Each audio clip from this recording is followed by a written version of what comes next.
Welcome to A Simple Life with Cal and the boys. Clint's putting as little pressure as possible on those cows. Look at that. He just walked around that whole herd of cows and not an issue. They all did their thing. They just kind of moved out of his way because he wasn't applying a bunch of pressure. I don't know, I'm not an expert at this. I've worked for a really long time with abused dogs, and that's the first time that I really understood pressure was when we were rescuing. And I remember one case, this beautiful. All right, this is gonna be story time with Cal. We lived in Baltimore. I was heading back from our youth night. Okay, so I'm going through this pretty bad area in Baltimore, and I pull up to a light and I look over, and there's this, I considered a beautiful pit bull. They're all beautiful to me, except for Garth. And I see this beautiful pit, and the guy kind of waves a leash at me like, hey, you want him? And he lips that to me, you want him? And I go, I'm like, huh? And I'm thinking, all right, I don't even have a wallet on me. I'm driving this Jeep, like it's an off-road vehicle, so it's locked up, like the lockers front and back. And I'm like, you know, if somebody steals this thing from me, they're gonna make it like a block or two before this thing's gonna wreck. So long story short, I walk up to him. And now you have to understand, I'd been rescuing pit bulls at this point for about maybe 7 years. So when I walked up to the guy, I didn't even look at the dog. I had a dog, I didn't look at him, I didn't do anything to him. And I just acted like the dog wasn't there. And so I'm talking to the guy and he goes, oh, he bites people. So here's the thing, my hand at that point was basically up against the dog's nose. But I hadn't looked at the dog once. And so I just kept my hand there, and the dog sniffed me. And I go, he bites people. He goes, oh yeah, he's bitten a few people. I said, okay. I go, I'll take him.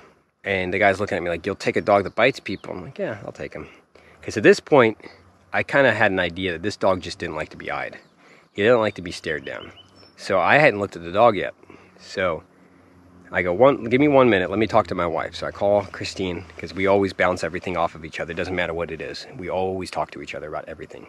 Purchases, farm equipment, fixing stuff, anything. It's always, that's our way of making sure that we're in agreement whether things work out or they fail. I call Christine and she goes, well, yeah, you can bring him home, we'll see. And so I bring him home, and this dog flat out just hated to be looked at.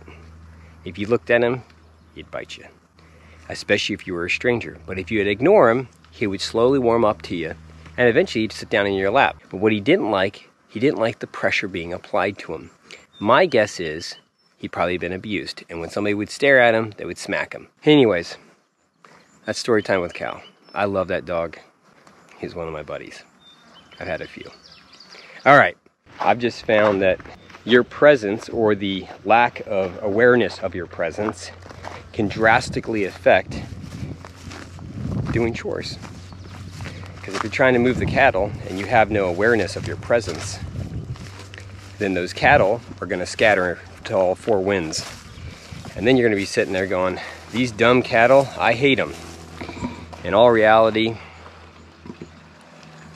as we say, there's no bad horses, just bad horse owners. With cattle, it's pretty similar. There's very few real issues with the cattle. What are you doing over here, big guy? I'm just sitting here. Yeah, just sitting in the shade. One time when Clint and me were in the woods, I remember that one time that we got lost and we called you and you're like, go back the same way you come in there, and we were lost. Yeah, did you go back the same way you came in? We actually found a little different way. Yeah. Was that when we had Arlo? Was Arlo with you? Yeah. Arlo showed us the way back. I was gonna say, I'm pretty sure Arlo showed you guys the way back. Yeah. He knows the whole way around there. Oh, he did, yeah, he did. But too bad we lost him. I know. You miss him? Yeah. I know, me too. He was a good dog. He looked a lot like Merle, except for a little bit shorter hair. Like, not quite as scruffy. And also bigger. He was a wee bit bigger. But he was a good dog. He was a really, really good dog. Yeah. He was really gentle. I mean, Merle's very gentle as well, but Arlo is very gentle. And also he used to protect the place. Yeah, with he did. Merle. Yeah, he did. Yeah. I will see you guys in a bit.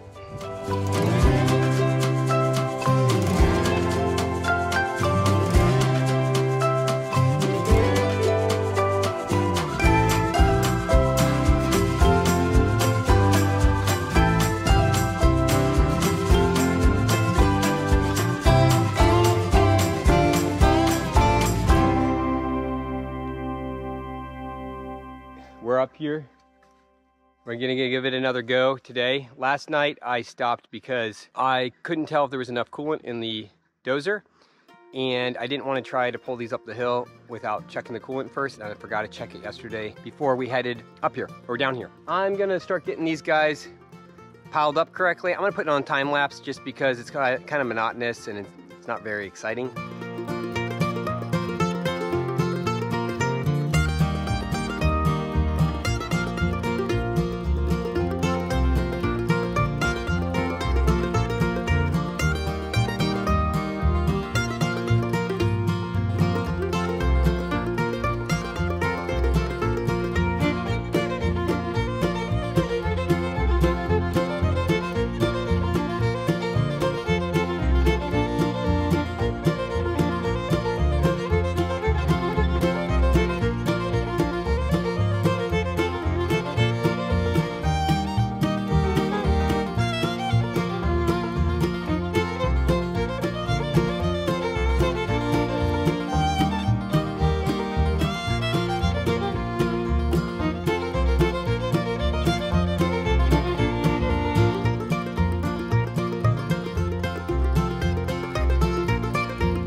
All right, hey boys, wrap it up. The cows are out down there. The cows are out. So drive your bikes down now. I'll meet you down. Maybe pick up that change that. Yeah, I'll pick it up. Okay, so I have to run down. It sounds like the cows got out somehow. Well, when it rains, it pours.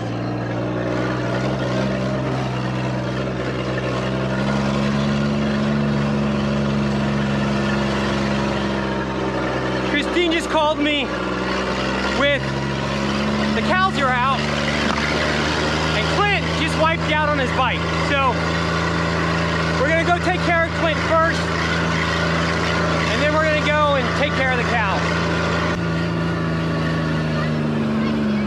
Okay, where is he? He's out there. Okay, well get in, buddy. He wiped out on his bike and cut his lip all up. You want me to wash your face off? Okay. Hop out that side, hop out that side, hop out that side. What, that's real down on a bike? Yeah. All right. Dear God, buddy. It'll be fine, okay? Come here. Okay, come on. Look, Don't. is his lip all cut up? All right. Clint's pretty torn up, but he's okay. He's got some scratches on his face. He's got a couple holes in his lips. Are you pretty sad for your brother? Yeah, yeah. Clint's gonna be okay. Yesterday evening, as I was filming the end of the day kind of wrap up, I hear some screaming. Now, you have to understand, boys screaming can often be a sign of pure pleasure and exhilaration. So I just kept filming with the boys screaming because I just thought it was not a problem. Well, when the screaming carried on for probably a good 20 seconds, and then there was a two-part scream, and both were kind of blood-curdling, I decided there was probably an actual problem. And there was. What had happened was Clint and Clay had ripped down the hill, and they were going, and Clint hit a bump, and his front tire got crossed up, and he pulled some high-speed cartwheels, not always landing on his feet or hands, but oftentimes on his face. But I have the boys here with me, and everybody's good. How you doing, buddy? Good. Okay. Hi. Clint's definitely got some scratches, but you're doing good? Yes. Your one wrist is a little sore? Yes. But everything's moving? Yes. Okay. How you doing, Clay? Good. Pretty upsetting, huh? Yeah. Yeah. He barely ate any of his breakfast this morning. Yeah. He was pretty tender, but he's doing good. He's been getting around all day. He was doing good last night, you know. These boys, you know, you guys are pretty stinking tough, I'll tell you that. I actually shared some photos of when I was in my 20s and I took a spill off a drop when I was mountain biking. We're not going to get into bloody gory stories. You doing okay? Yeah.